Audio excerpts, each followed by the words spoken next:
Hey everyone, just inviting our guests up the stage. Hey Nigel.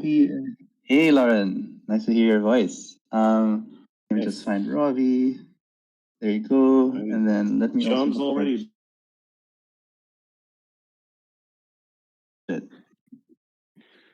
Cool. How are you today, Loren? Very well, thank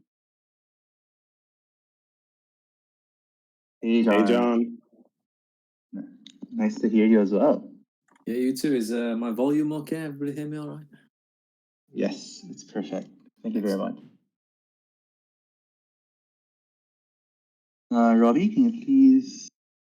I've also already invited you as well.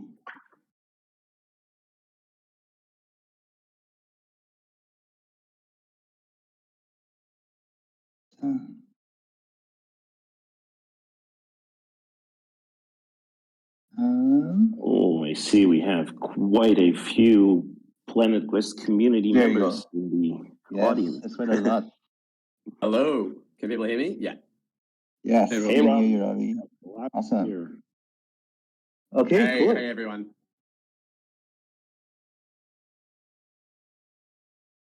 Additional announcements to say that we're live. We are recording this AMA, so we will send that recording later tonight.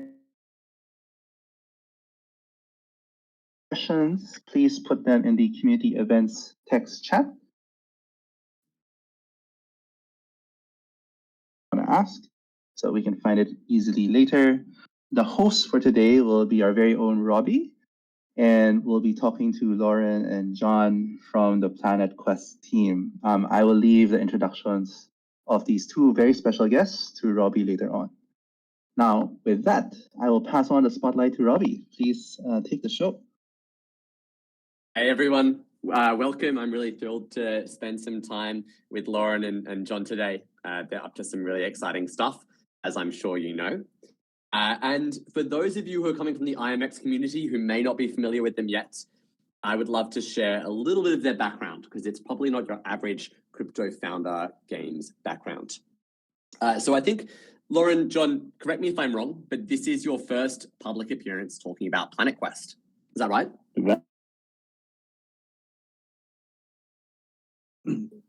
And I actually think before pretty much this week, you were not even public about your involvement. It was kind of being kept secret. So definitely a well-kept secret. And before everyone piles in, I thought I'd just get the first question in. Loren, you're pretty well known in the space. You're one of the founders and driving forces behind Ember Sword, which is one of the earliest and largest blockchain games. It had over, I think, $250 million committed to its land sale. You founded your first gaming company 20 years ago, and you've got some of the biggest investors in the space following on a journey. So I'd love to know sort of what this game means to you. Why are you deciding to spend your time on PlanetQuest?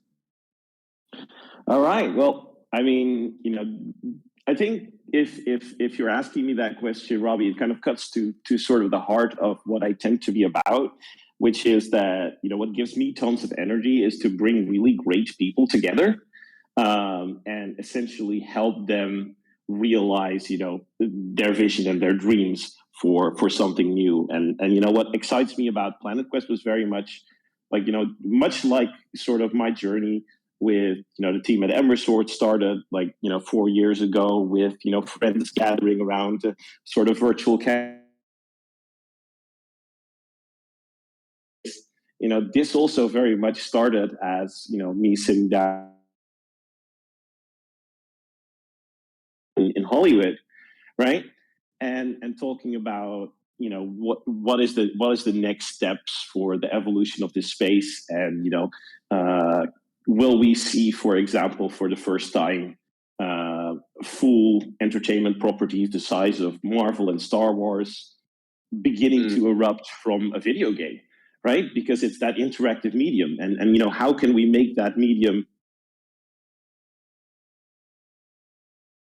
in cinematic experiences that we all know and love? And I think that's kind of where it started out. And then very rapidly, obviously, lots of really great people became involved, and it ballooned into something, the size.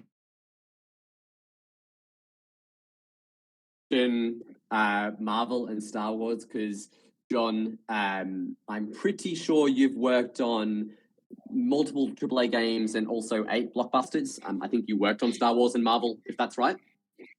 So I come from I've worked on a few AAA games. Actually did a little bit of work on the last Battlefield that came out. But I started my career and from there I went into. From there, just kept spiraling, and so far I've worked on over 20 Hollywood feature films, including about 3 Star Wars films and 5 Marvel films so far, and the upcoming Batman film, which I'm actually very happy, can't wait to see. So I think many of us with you, Jon. It was really good fun to work on that one, actually. And so I'm in a very fortunate position as an artist where I've been lucky enough to tick off ambitions that I couldn't have actually dreamed of, to be honest. And so I'm moving into this next phase where I'm trying to take all the experience that I've amassed from the films and try and bring that through the visuals, the design, through the story and the world building into this game and this sort of this project, which is really exciting, actually. And I think you can definitely see that. Guys, before we dive into the proper questions, I did also want to ask a question. Like Loren and Jon, you're well-known figures in the industry. You've launched one of the biggest blockchain games before this. When you launched PlanetQuest, you didn't A, reveal your involvement, and B, you kind of just did this subtle release with obviously had this massive sort of viral sharing scheme, which is a really interesting choice. It's a bold choice, and you didn't go all out on marketing. You kind of let it speak for yourself. Why? Can you tell me about the choices behind that? Yeah, very happy to. And I think Jon will no doubt chip in a moment too. I think, of course, we're fairly well-known quantities, me within, among other things, blockchain gaming, Jon within, the movie industry. And there's plenty of people left for us to reveal on the team that would have also made, a big impact if we just threw names around and did a hefty marketing campaign. But I think, this concept and the team around it was also very much rooted in the belief that that is exactly what makes these kinds of properties succeed, right? It's not about big names or large amounts of money or any of that. Like, it is our sincere belief that something that's truly quality and amazing will, on a conceptual level, convince people that it's a great thing.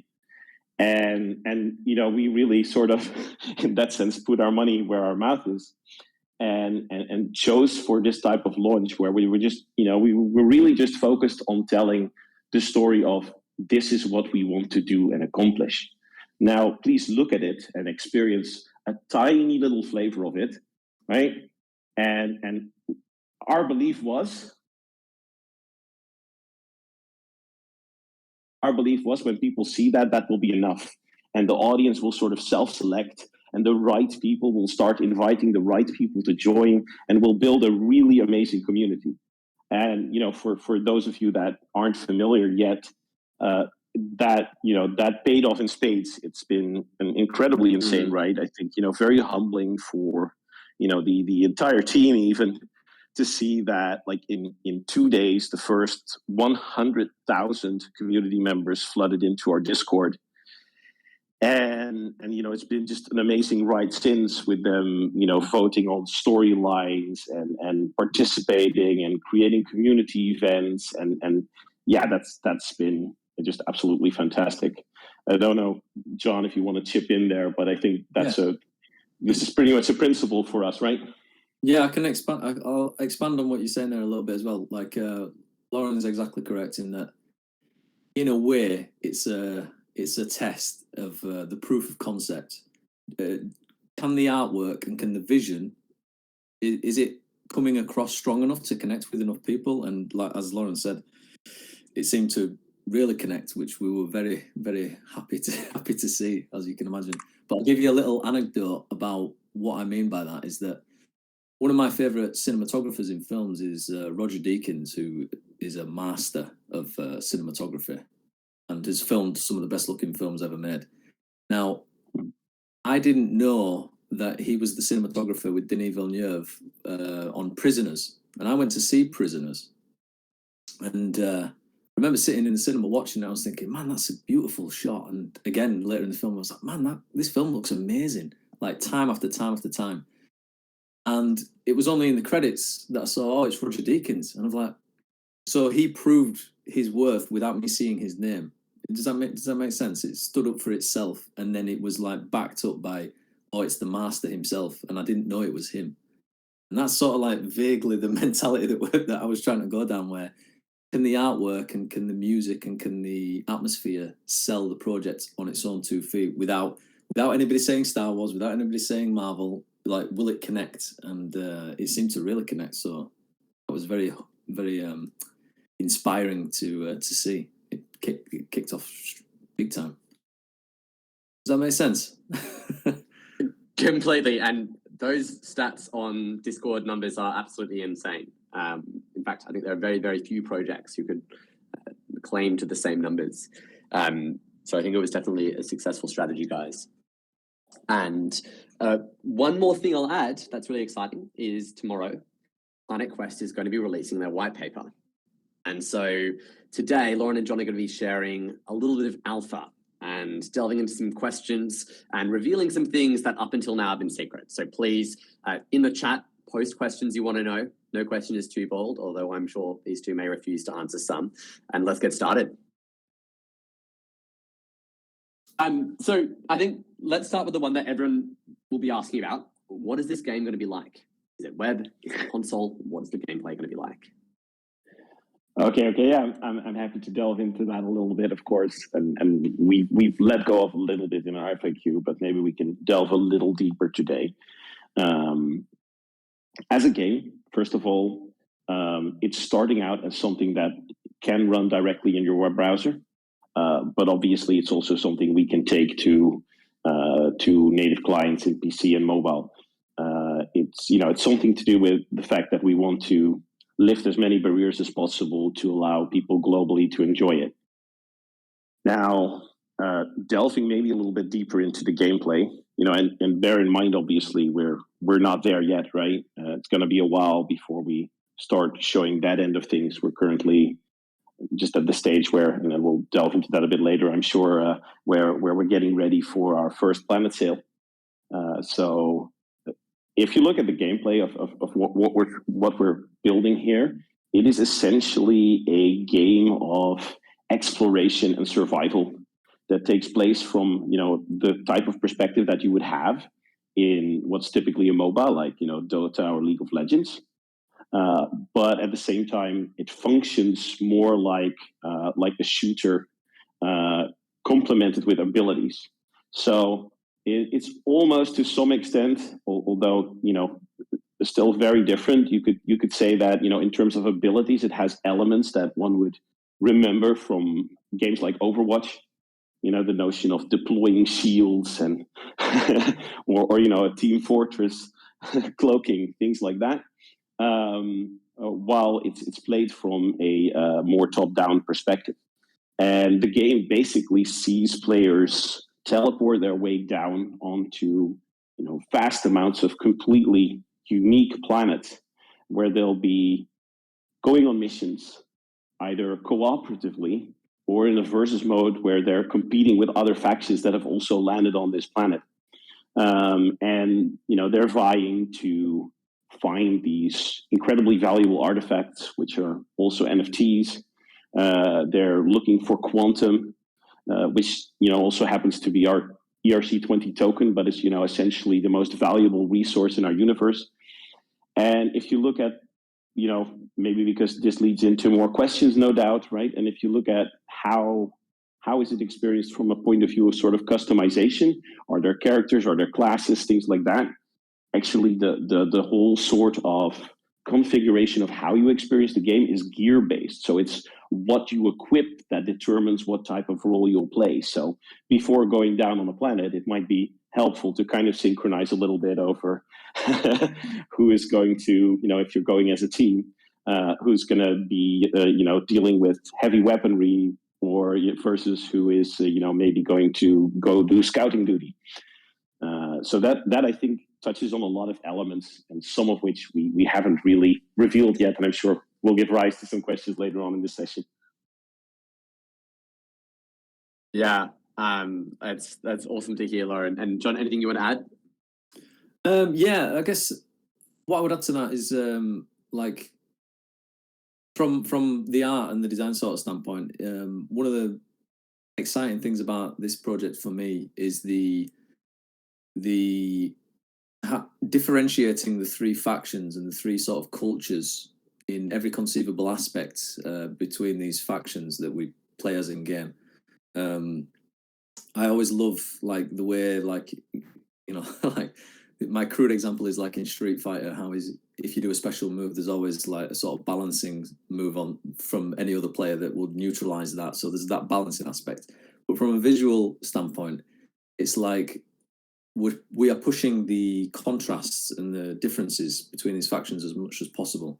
So I've already alluded this with some other people before, but like I guess I'll go over it again here.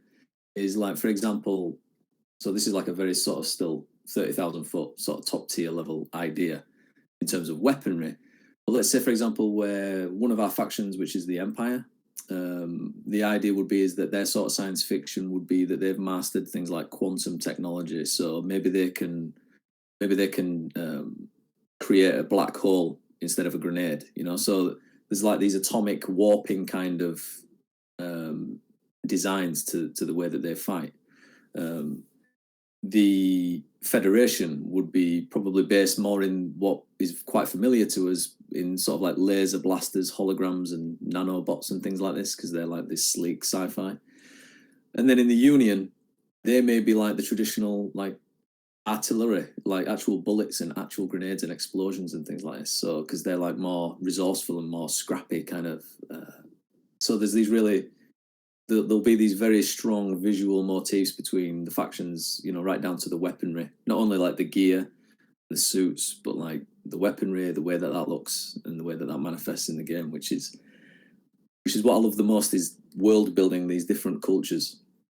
So yeah, very true. And I think what's also interesting is like, just before everyone thinks, oh, that sounds horribly polarized, and like, these two factions must be at like in immense odds with each other, but that's actually not the case, right? Because there is sort of a admittedly fragile but peace and this universe council which is governing known space. So there's actually free trading between these factions. So you might well find some Union member obtaining one of these Empire grenades and chucking it at you. So yeah, exactly. But it's interesting. It's not it's not a black and white thing at the same time. Yeah, that's really interesting. That's awesome. And I just checked a link, Jon, to your some of your concept artwork, which is just incredible. I mean, Villeneuve is actually one of my favorite directors. I just watched. What did he just release? Not Blade Runner, but Dune. Yeah, of course. Yeah. Which is stunning. The guy is a master, and he's actually a really nice guy. That's quite rare at a film auteurs. It is incredibly rare. Awesome. So I think the thing everyone wants to know about, the white paper is coming out tomorrow. Can we get some juicy alpha? Loren, I hear you're currently drinking a little bit of Earl Grey tea. He's off the tea wagon. Yes. I think, I already informed our community that I had like a big jug of tea ready for this. So so a couple of things to drop. I even saw it come by in the chat already. Like, I don't think we've ever like fully 100% disclosed this. We may have dropped some hints at it, but like, for example, our white paper goes into what are our NFTs, and our NFTs are not just planets, but actually our NFTs include guilds, which are different for every faction. For example, in the Empire, they are houses, and in the Federation, they are corporations, right? And these are NFTs themselves that can unite multiple planets of that faction underneath them, right? So really, that is all on chain, and there is a whole sort of economical model integrated therein. So like guilds are a native part of the game, and then we've got gear, right? All our gear is actually NFTs. I can confirm that now, barring some light. Let's say consumables and such, and some things that we might not put on the chain right away, just to kind of keep things somewhat sensible, because things that you pop 10 in a mission might be a bit too crazy, or bullets that you shoot don't necessarily need to be NFTs. But it's for a large part also thanks to innovations like Immutable and Starkware, right, that are helping us push this level of transactions where all of this stuff, all of this gear can be NFTs. Right, and in fact, actually, as you'll find in the white paper, you also see there is a whole sort of inflationary and deflationary economy behind this gear, where if gear is no longer useful to you, you can strip it for parts, and then you can use those parts to build again better, more rare gear, higher tier gear. Right, use sort of whatever common weaponry you've got left, strip it for parts, and get yourself a rare weapon. Right, so this is really cool.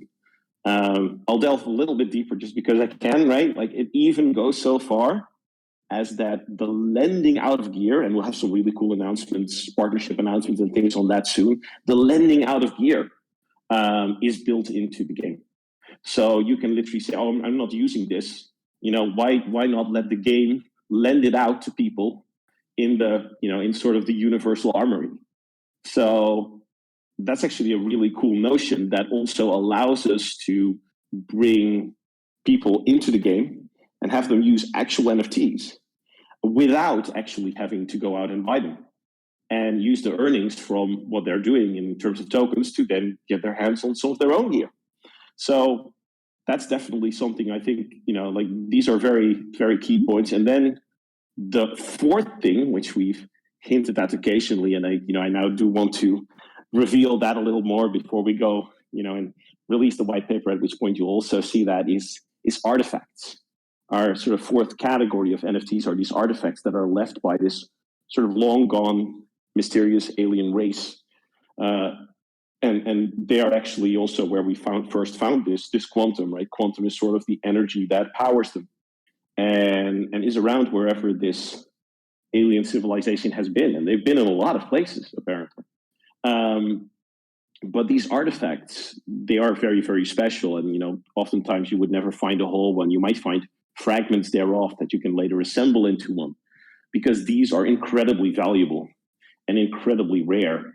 And they actually have like planet affecting impact. So you can get these. And if you can, get an artifact, get sufficient quantum, activate it on a planet, it can have like planet altering consequences. I don't want to delve too deeply because I'd be spoiling the storyline by giving too much away. But these go very, very far. And I'll tell you how far they go without spoiling the storyline, which that is an artifact I can reveal. It's like probably the most rare artifact in the entire universe is a terraforming artifact. And that terraforming artifact literally gives you access to the same systems that were used to generate the original planet, and has you pushing the dials of, oh, I want to change my planet around. maybe add some more water, change the temperature a bit, and bump the planet up and essentially like an entire rarity level. That sounds crazy fun. That's insane. I think it has continued to escalate into literally the most awesome sounding things I've heard. So yeah, I mean, that's unreal. Sorry, John, you go ahead. I meant to cut you off. I was just going to say, we're going to have to stop Loren talking now, Robbie. Yeah, guys, you've given us enough alpha for the next Take him year. away. Yeah, if I put any more in. Oh. That's awesome. And going off the back of that, what are you really excited about in the near future? So, like, let's say the next 2 to 3 months. Oh, you want to go first, John? Yeah, sure. I mean, I'm looking forward to all the months coming up, but you know, we're sort of like we're building up the crew. We're finding some good talent. Again, like the audience being interested in it. There's a lot of artists as well that can see the potential of working on it as well. So I'm really excited about that. I can't wait for people to see the planets, because we've done some in actually a very short space of time. We've done some really beautiful and real levels of the quality of the planet designs as well. Because one thing for me, and this is like, if you imagine that, like, I'm like the yin to Loren's yang, right? Where Loren's got all this sort of clear coding experience and the business experience, and that the ability for us to actually get the right people to create such ambitious, because we're going to create we're going to create a lot of planets, right? So on one hand, we need the expertise of generating that much with the procedural and the algorithm sort of system and engine. But then where I'm coming from is that I still want each and every planet to be unique and special and beautiful in its own right, so that when people are buying a planet, they know that there is no other planet in all of the galaxies that will look exactly like their planet. So we've actually had a very artistic and creative development of this Genesis engine to create these planets, and some of the results that are coming out now are beautiful to look at, and I'm really excited for people to start seeing those, how that's manifested, is they're going to look really nice. So yeah, and all the other stuff. Yeah. No, but I can definitely echo John's excitement, having seen sort of the team working at the generation of these planets. And, you know, we're now running the technology that basically generates the planets as seen from orbit, right? And we've released so far 2 planet classes on our blog. Just, you know, because I took another sip of tea, let me tell you, there's 6. 6 classes that we're going to be revealing. So there's 4 more coming. And that's going to be amazing. And, you know, that will be capped off by the opening of our planet sale, which will, you know, not leak too many details on right now. But it is truly amazing to see what sort of the team has put together in terms of this combination of, say artist created elements and details being used in combination with procedural generation and natural laws and things like that to create not just, you know, a planet, right, but a unique planet, not just, you know, 100 or 1,000, but literally to the capability level of generating tens upon thousands of, you know, these utterly unique planets in all sorts of, you know, different classes, as you've heard, right? But also to take that one step further and make it so that this is an NFT you can own and open up in the browser, right? So it's not just a planet, oh yeah, this is neat, here's a picture. No, you click into that thing, right? You can have a link, you can send it to your friend, right? And pretty much even on his grandma's potato laptop, within less than 10 seconds, and this is the potato laptop I'm talking, right? You know, a modern PC will be like a second or so. They'll be looking at that planet in full 3D from orbit, which is just, you know, amazing. It's such a cool experience to get to see and do that. And obviously the team is showing that to us on a weekly basis, how that's advancing, and just super excited to finally have our audience get their hands on that. Yeah, and I personally, as you probably heard me talk about, I'm incredibly excited about the potential of user-generated content when partnered with NFTs to create these incredibly powerful sort of economies. In fact, if you look at the fastest growing gaming economies, they are these kind of platforms that leverage UGC. And now you have the incredible power of real economic incentives from NFTs in empowering it. Loren and Jon, I'd love to ask you, what's the big goal for 2022? Ooh, that's a good question. I think the big goal for 2022 is for us to grow out the community, together with the community, because we have this unique thing called distributed storyline or decentralized storyline, right, where the community votes to build out the storyline on the way to the game launch, or at least the launch of our alpha, right, and to already distribute those first sets of NFTs through sales that will have everyone ready to kind of touch down. And I think probably the crowning achievement, without promising too much, but probably the crowning achievement on 2022 will be giving people a first sort of taste of pre-alpha of what it's going to be like to not just see these planets from orbit, but make your way down and see them on a surface level and explore the sort of wealth of flora and fauna and amazing things that fill these worlds. That's amazing.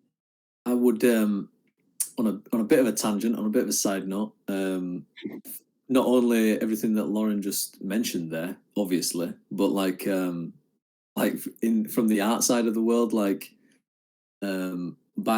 that point, having like so much beautiful artwork to look at that we can almost already get some sort of art book going and even a sort of soundtrack going, because like part of my enjoyment of games and films is that in a way they are a vehicle of putting a new art book on my shelf or a new soundtrack to listen to as well. So there's all these other things as well, like these secondary ancillary kind of aspects to it as well that I'm excited about. Yeah. No, it's very true, Jon, because, without delving too deeply into it, it is already sort of our expectation that those first strides into becoming eventually that cinematic multiverse will already be happening even in the upcoming years. So that's something that I think we're all very, very excited about. Yeah, someone has commented here, PlanetQuest art book. Any leaks on that, guys? Is that something in the works? Not yet, but I would love to have a kind of art book. Absolutely. I will be the first buyer. And Loren, you actually mentioned something cool there, which I want to dive into a bit more, which is you mentioned this decentralized storyline. Why does that matter? What's this going to enable? And just talk to me about it. Right. So I think, first of all, it's a philosophical thing, right? So the philosophical thing is that people have never, and it's also technology has not enabled it until now, been able to help truly shape the evolution of like entertainment properties. Like, it wasn't like when Spider-Man came around or the Marvel Universe came around that people had any semblance of sense of ownership in it. It's a really amazing universe, and people became fans of it and fell in love with it, right? But they couldn't be part of that decision tree of how that story evolves. And we set, in that sense, a very it's almost like taking a risk on the people that you're doing this with, where you're saying, okay, what can we do to make them part of the storyline and make them actually decide how it flows, and then transition from just a game into an entire cinematic multiverse where you've got this amazing base of people that didn't just see it when it was originally a comic book or when it was originally a game or when it was originally a story in the Discord, but knew they were there when the vote was held that determined which way things go. And that's sort of also how the universe was designed, of course, around that notion. We have this thing called the Universe Council, and because of that vehicle, we can throw every week the next evolution, the next step in the storyline to the players for a vote, and they're literally determining some really, really impactful things like life and death decisions, universe impacting decisions over time in these storylines, and they go quite far. So that's number one, sort of this notion of actually sharing ownership of how the story evolves with people. And I think we've all seen, I love, for example, Mass Effect, right? But we've all experienced the ending of Mass Effect, particularly Mass Effect 3 I'm talking about here, right? This probably one of the best game of all time, probably one of the worst game endings, right? And we just feel like if we can make the community part of this journey, you will not have that type of disappointment because you've given so much more agency. At least, this is our theory. And then finally, and probably just as important to the people playing the game, right? These decisions give us a way, right, to every week keep the gameplay, because as we transition from this Discord experience to the game itself, right, we're going to basically see those votes and that storyline continue to shape the universe, and how those decisions actually have effect on gameplay on a week-to-week, month-to-month, year-to-year basis. Right, so it's also about creating a living universe and people experiencing things that they actually voted for. Yeah, I would just. Yeah, that's. You go for John. Yeah, I'll just add to what Loren says as well. There, it's a really unique thing that I've not really interacted with before, like especially in the Discord and things like this. But it has become way more addictive than I expected it would. Where I've said this to many people as well, members who are from PlanetQuest here today. Like the highlight of my week is the votes count, like the vote results that come in on Friday, because I've no idea which way it's going to go, and I watch all the conversations, and I'd love to join in, but I can't, obviously. But it's absolutely fascinating, and it's kind of addictive. And it gives the project like real meaning, where people, one of the sort of core ideas behind the project itself as well is this ideological and philosophical / political aspect to it. It's a strong theme throughout the project, and watching people like debate the pros and cons, the pluses and the minuses of this action, noticing little clues left in the story that could impact some other thing, and then discussing it and arguing about it. That's fascinating to me, and it's become really addictive and the highlight of my week, basically. So yeah, I just love watching that. Yeah, I think for many a team member, it's really become the moment where it's like, oh, where's it gonna go? It's Friday night, guys. The results are going to be in an hour. Yeah. I've seen some team members like literally be up because they're in different time zones, and we have team all around the world, right? And then just see them be online at like some ungodly hour just because they wanted to know how the story would go.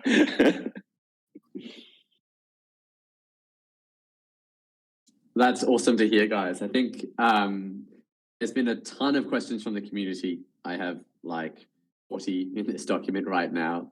So I'm happy to take your lead. Would you rather read some out from kind of the Discord and pick what you guys want to answer, or do you want to pick a few? Oh no, I think there's lots of great questions. I mean, maybe you can pick a few that you find interesting, and we'll see if we can. We might not be able to answer all of them, but we'll keep it as honest as we can. I've seen a few of these, which is, could the community get a hint at the utility of the insignias? What are they going to be used for? Right. Yes, this is the big the big mystery surrounding the insignias, and this is the big mystery surrounding the insignias. I can tell you that the white paper won't clear it up for you yet, but I can also tell you that probably a week to 2 weeks after that, we're going to be releasing the first information as to the first benefits of the insignias. For those that are new to the project, by the way, the insignias are what you get when you actually join the PlanetQuest community. And we gave away, a whole set of them at differing rarities. So there's 100 of these insignias for each faction at the legendary level, and then 1,000 at the epic, etc., etc. And yeah, it's been actually really, really amazing seeing people snap these up, but also seeing sort of how they're already getting traded, and just the sheer volume in the market off of just these insignias. It's been pretty crazy. But yes, the line has been sort of held already. It's insignias will give you differing utility over the period on towards the game launch. They'll also give you obviously massive bragging rights post game launch, because there is even with all the common ones when they're all minted, and by the way, we're starting to get there, right? It's the community just keeps growing, but even when all the common ones will have been minted, we're looking at 333,300 insignias in total. And I can definitely give away that is significantly less than the number of players we expect in this game. Yeah, exactly. Awesome. So the next question comes from Lim on SVH, which is, how do they get into the pre-alpha test? How can people get access to this thing? Right. Well, pre-alpha test, I can kind of already give away. That will be based on ownership of NFTs, right? So pre-alpha, which by the way, again, we're hoping to put that down towards the end of this year, right? Will be something that will just will focus around the ownership of NFTs. And it's true, we might not be able to obviously let all the NFT owners in. So you can imagine there's some bars as to what NFT you hold that we might have to put into place, or we might have to circulate a bit and decide who can go in when. Because with 300,000 people holding, for example, a common insignia, it's letting them all in at once in pre-alpha might not be lead to the best results. Yes. Yeah, and by the way, that number is insane. So the next question from Maxim comes, is it possible to evolve or terraform a planet in a game? So could you transfer a planet from a desert class to an icy one or a forest one?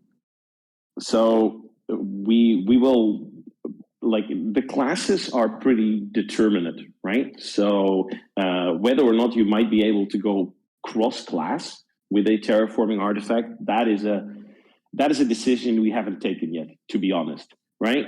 We know that with a terraforming artifact, you'll be able to affect sort of everything else about the planet itself, right? But whether or not you'll be able to change class, that's still a question to be answered.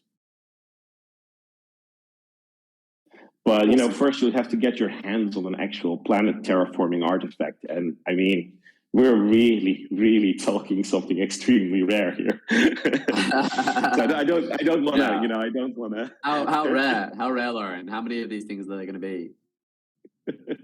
Well, the thing is with PlanetQuest, we try to take a very sort of holistic approach to the quantities of things, right? So a lot of these things, their quantities are in relation to the active player base, because we don't believe in in only putting X out and then having atmospherically insane inflation, right? We will generally choose to when we're selling something into the community, we'll generally choose to sell it in such a way that we know it's going to be great value for the community, right? But at the same time, also making sure that we don't go so low in the quantities versus the actual player base that no one can have a thing, right? Because that gets a little bit too crazy, and I think leads to, let's say, game economies that over time are eventually like they're not sustainable anymore, which it's just something we want to avoid. And we'll give more details on that actually as we go, because we also have coming up very soon the minting of additional rewards that are on the passports that all of our explorers have currently. All of the members of our Discord and members of our community essentially that signed up have a passport, and they can gather points by participating in the community, joining in and voting on the storyline, etc. And quite a few of them have already earned some pretty cool NFTs by doing so, which we have not minted yet. And this is part of sort of our transparent approach is like, before we will even mint those, we're going to also tell you about the expected sort of sales price of those, both prior to release and also after release. So you kind of have an understanding of what it is that you're dropping, right? I've had these conversations with the community where I've said, we're not worried about insignias right now, because we know that, everyone that sort of obtained an insignia according to us, they'll be super happy with, the value that they're getting for what they're getting. But you can't do that for everything, right? It gets really complex if you drop, let's say, a pack of gear and people start speculating over what it's worth. And, maybe because, we see people get like super enthusiastic about this, maybe they'll completely, knock the value out of the park and go like beyond what could make sense for gameplay, right? So I want to make sure that we're sort of helping people that kind of, okay, what is this thing roughly worth? So we don't get anyone being disappointed afterwards, either because they sold something that they received as a reward and feel like they sold it for a trifle and it's now super valuable, or because they bought things at a price that is well beyond what it might cost in retail, right? I think one of the core principles of any sort of great blockchain game approach is the community always needs to win.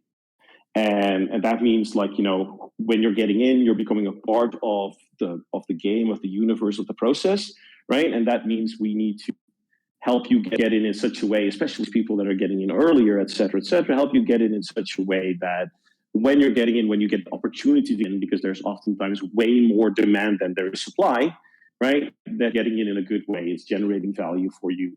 And at the same time, no crazy economic stuff happens. And just quickly on that one, Loren, how long will the incentive system in the passport last? Yes. We have not officially announced how long it will last exactly, I believe.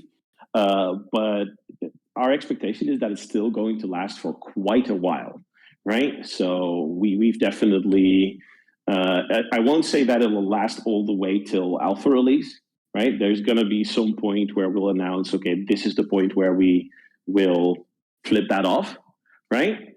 But it's definitely, it's not going away anytime soon. So there's still plenty of time for people to basically gather points and earn really, really awesome rewards. And, for those of you not in the community, that literally goes all the way up to an epic planet. Although, admittedly, achieving that would be pretty tough.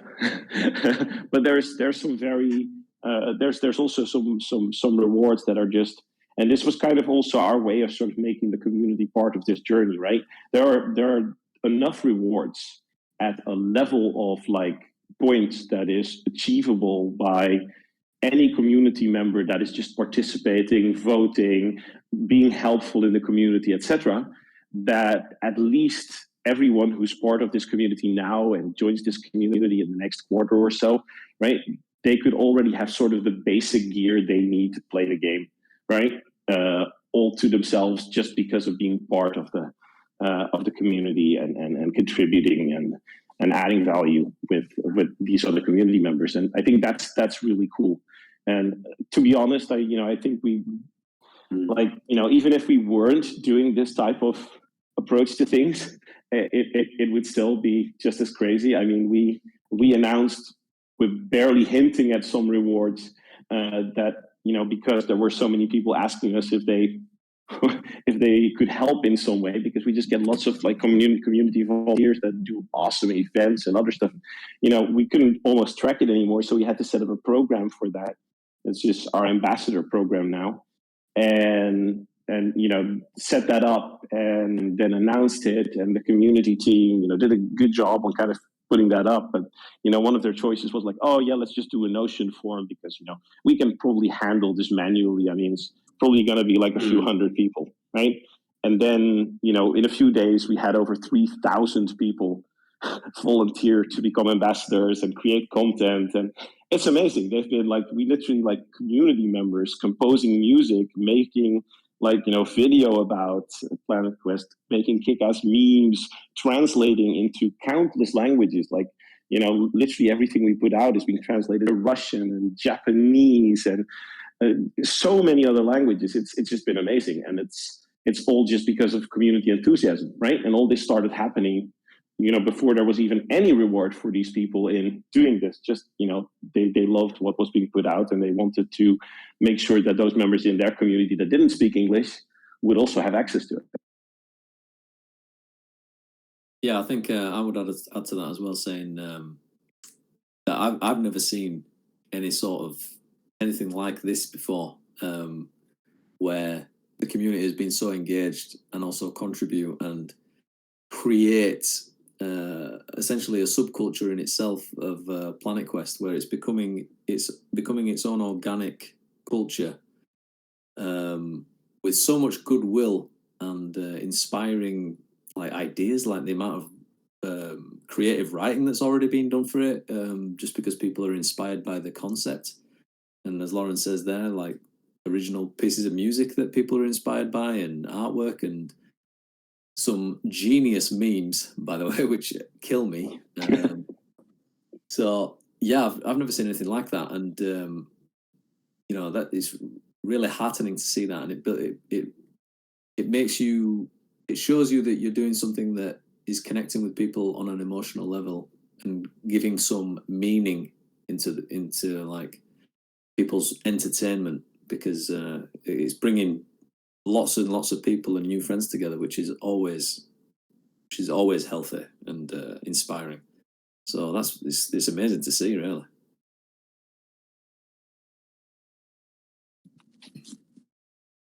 I'd love to next. There's a question in the community. Is the main aim of the game going to be battling on planets, or will it be more exploratory, sort of like No Man's Sky, where you're going to be acquiring ships and then the likes? Right. So, I mean, it's a two-part answer to some extent, right? We're looking to build eventually a cinematic multiverse where, there might be many game aspects to it. So eventually it may well happen that we take to space. I think it's eventually unavoidable.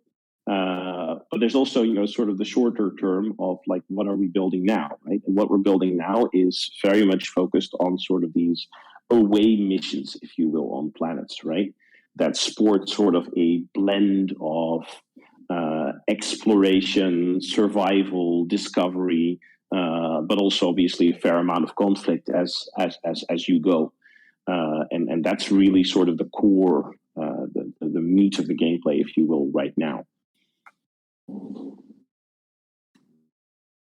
And then I like this question. The planets are procedurally generated. So is it correct that there are an infinite number of planets?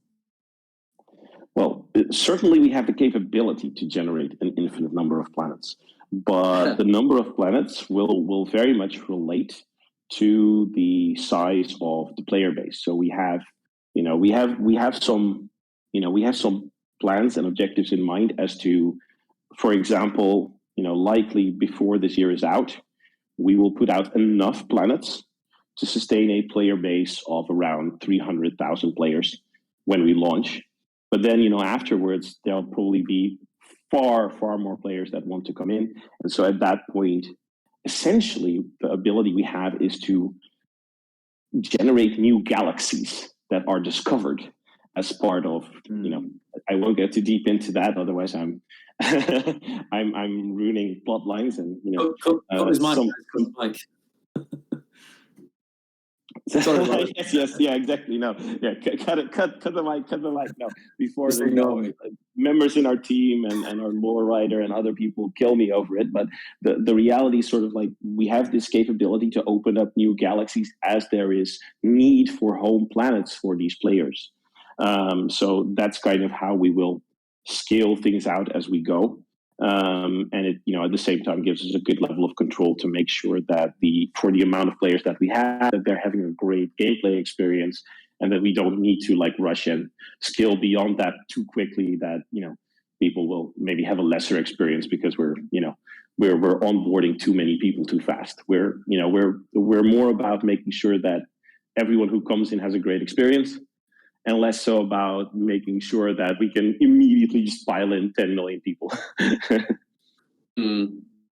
Yeah, completely. And I think this is exactly the right approach. I mean, it's the approach we use in Gods Unchained, which is if you fix the number of assets that you have without looking at your player base, you've just ruined your ability to have a true economy. Like people can't get the items they need access to.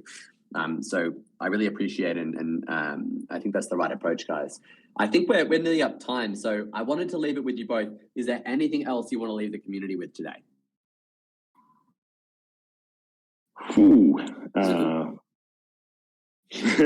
I'm just looking through the chat, seeing if there's like key questions that need to be answered in some way still.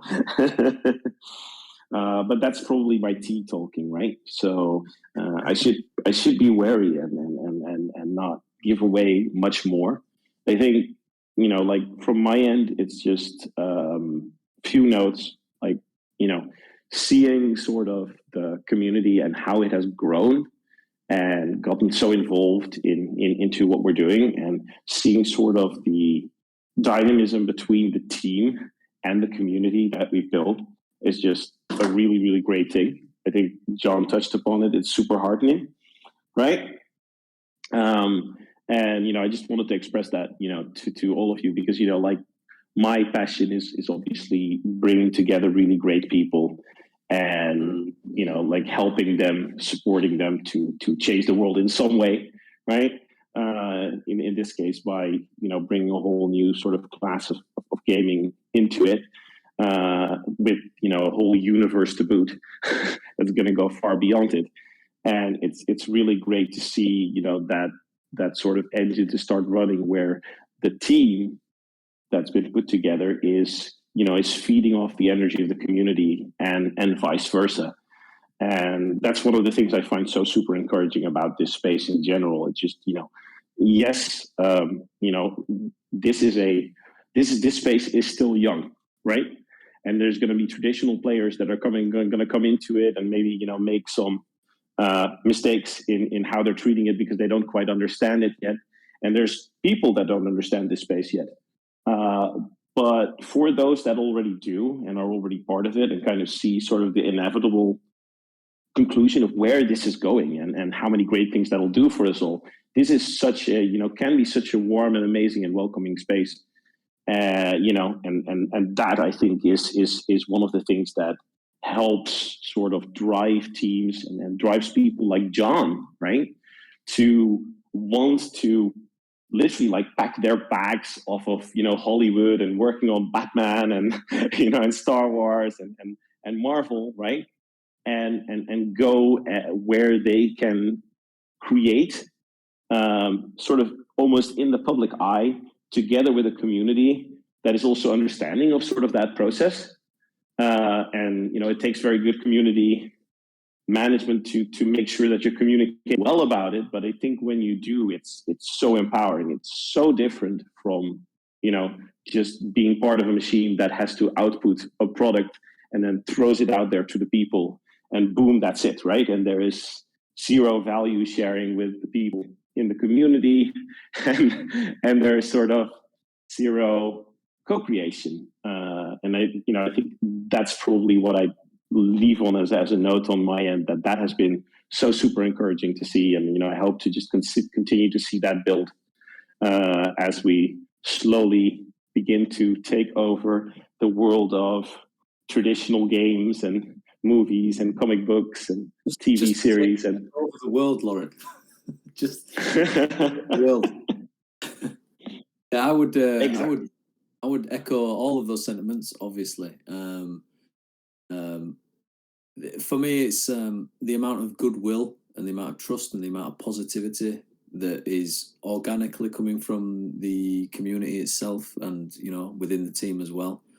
Like, it feels like we are sort of finding water in a desert where we're all searching. Like me personally as well, it's like there's a lot of desert everywhere, and we're finding somewhere that's an oasis, and so much, like I say, so much goodwill and positivity that it has more effect than people may realize it does. It really validates and legitimizes your intentions and your goals, and everybody, the whole community, like what some people have, the way people are forming natural leaderships and taking care of their factions and things like this is incredible to see, and it's all happening in real time. And as Loren said there, it's such a new sort of frontier that we're on in terms of technology and gameplay, and the integration of that in the future of internet technology. It's pretty. We're right at the edge, which is crazy exciting. So I think I'll only live with that, and just to thank you all. It's an amazing message to end on, guys. I'll add on something from my end, which is, I've worked with a lot of gaming partners over the years that we've been building this inside crypto, and there are very few people who get the importance of tokenomics and community in crypto, as well as have multiple decades of experience of building large games. And I think Loren and the team has built here are some of the most credible and really long-term oriented and high integrity people that I've worked in the space. So I think this AMA is a testament to just how open and community driven they're making this game. And I'm really excited to see where this kind of grows on Immutable. And to all of the PlanetQuest fans, also welcome to the Immutable X community. We're really thrilled to have you on board and to help grow this thing together. Oh, that's heartwarming. Thank you, Robbie. Thanks, Robbie. Much appreciated. Awesome. I think that's it for time, but this is a pleasure. I think one of the best AMAs we've had in terms of community response. So we'd love to have you guys back soon. Awesome. I will definitely make that happen. Thanks, everyone. Thanks, guys. Thanks, guys. Thank you. Thanks, everybody. So again, the session was recorded, and I'm also sending a CTA at the chat right now. Thank you, everybody. Please fill up the form for your pull-up and follow PlanetQuest in their Twitter. Thank you. That's it.